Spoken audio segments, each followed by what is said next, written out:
दरम्यान एक मोठी बातमी, नीट पेपर फुटेजचं नाशिक कनेक्शन समोर आलंय आणि आरोपी शुभम खैरनार इंदिरानगर परिसरातील सुधा अपार्टमेंटमध्ये वास्तव्यास होता। स्थानिक रहिवासी त्याच्या संदर्भातली माहिती देतात। त्यानुसार मागील 4 ते 5 महिन्यांपासून शुभम त्याच्या मित्रांसोबत अपार्टमेंटमधील 3ऱ्या मजल्यावर एका फ्लॅटमध्ये भाड्याने राहत होता। ट्रान्झिट रिमांड घेऊन सीबीआय अधिकारी आता आरोपीला दिल्लीला घेऊन जाणार आहेत। या क्षणाची सगळ्यात मोठी बातमी आपण बघतोय। या सगळ्या प्रकरणाचा आढावा घेतलाय आमचे प्रतिनिधी प्रांजल कुलकर्णी यांनी।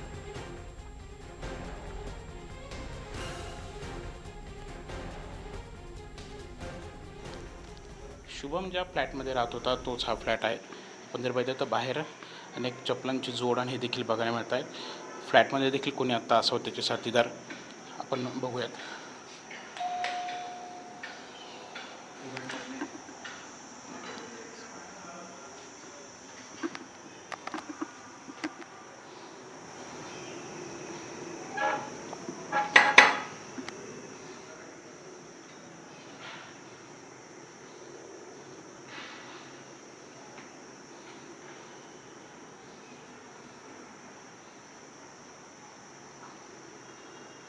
अरे मित्र आहे का कोणी?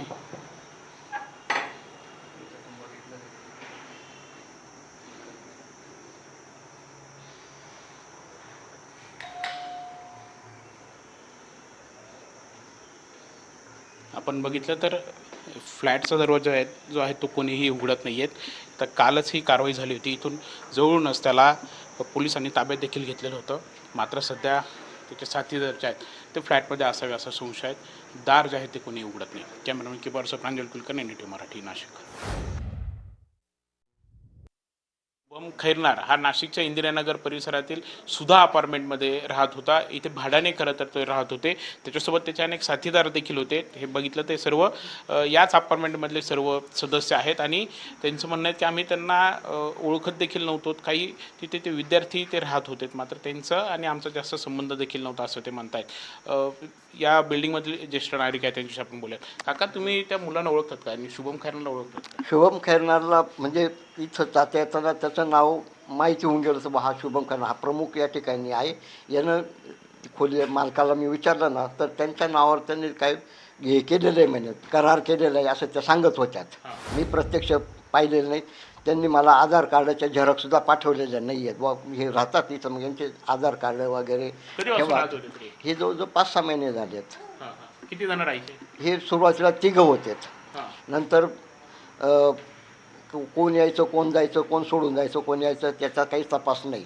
ते काय शिकायचे, काय करायचे माहिती आता शिक्षण फक्त तो डॉक्टर म्हणून तेवढं जे माहीत होतं मला की तो डॉक्टर आहे मी असा तो सांगायचा। बाकीच्यांचा काही संबंध नव्हताच, विचारायचा काही हे पण नव्हताच। महिला देखील त्यांच्याशी आपण बोलायला। ताई, काय आपण त्यांची तक्रार केली होती, काय गाडी इथे अनोळखी होती वगैरे, काय नक्की झालं? त्यांनी गाडी बाहेर ठेवलेली होती, ती दुसऱ्या ठिकाणची होती। नाव वेगळं आणि गाडीवाला वेगळा होता। एवढंच। काय केलं होतं तुम्ही?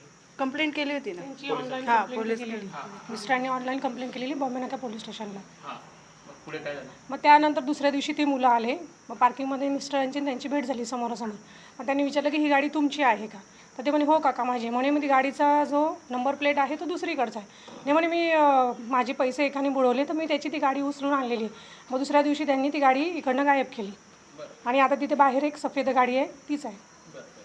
पण एकंदरीत आता हे काही प्रकरण उघडकीस आले, त्यानंतर काय तुम्हाला धक्का आम्हाला बसला? काही अंदाज नव्हता, कारण की त्यांनी सांगितलेलं की आम्ही डॉक्टर आहे म्हणून, पण असे ते प्रोफेशनल डॉक्टर म्हणून वाटत नव्हते आम्हाला कधी। पण हे ऐकून तुम्हाला धक्का बसला की असं सगळं असू शकतो? हो, धक्का तर बसलेला आहे। तुम्ही ओळखायचे त्यांना ताई? नाही, काही कॉन्टॅक्ट नाही त्यांचा आपला, फक्त बघायचं। हां बोला. खाली या खाली। हां त्यांना आहे ना रात्री बऱ्याच वेळा, रात्री 12:30, 1, 2 वाजता मी पकडलेलं आहे। मी बऱ्याच वेळा उशिरा येतो ना, तर ते बऱ्याच वेळा स्विगी झोमॅटोचं ऑर्डर मागवायचे। बऱ्याच वेळा एखाद दोनदा मी त्यांच्याबरोबर मुली पण बघितले, तर मी त्यांना हटकलं पण। त्यांनी बिल्डिंगमध्ये कंप्लेंट पण केली होत्या या पाटील ताईंना। ते मालक माझे मित्र होते, ते वारले मागच्या वर्षी, त्यांच्या मिसेस आल्या होत्या, त्यांना त्यांनी कंप्लेंट केली होती, त्या रडल्या पण होत्या बऱ्याच वेळा। असे भाडेकरी आमच्या बिल्डिंगमध्ये नको आहे। आणि ते जे कोणी आहे वरचे मालक, त्यांना पण रिक्वेस्ट करून तुमच्या मार्फत सांगतोय काय बिलकुल चुकीचे भाडेकरी आमच्या बिल्डिंगमध्ये नको आहे। आणि ते मुलं काही प्रोफेशनल डॉक्टर वगैरे नाही आहे, ते असेच वाटायचे मला। कायम किती उशिरा मुलं राहायचे आणि शुभम मला बऱ्याच वेळा ते शुभम असायचा सांगतात त्यांच्या भाडेकरी म्हणून दोघंच सांगतात, पण बऱ्याच वेळा 4-5 जण मी बघितलेले. आत्ता पण तुम्ही वरती जाऊन बघा, माझी मुलगी वरती जाऊन आली, माझ्या ते 4 ते 5 चपलांची जोड दरवाजाच्या बाहेर आहे. तुम्ही फ्लॅटमध्ये पण चक्कर मारून या एकदा. एकंदरीत आपण बघत आहोत की अशा पद्धतीने की जवळपास ती 3 ते 4 मुलं इथे राहायची, मात्र त्यांची एकंदरीत पार्श्वभूमी बघितली तर अनेक तक्रारी होत्या, काही त्यांची वाहनं देखील संशयास्पद इथे होती, असे सर्व हे सदस्य बोलून दाखवत आहेत. कॅमेरामॅन की पार्श्व प्रांजल कुलकर्णी, NDTV मराठी, नाशिक.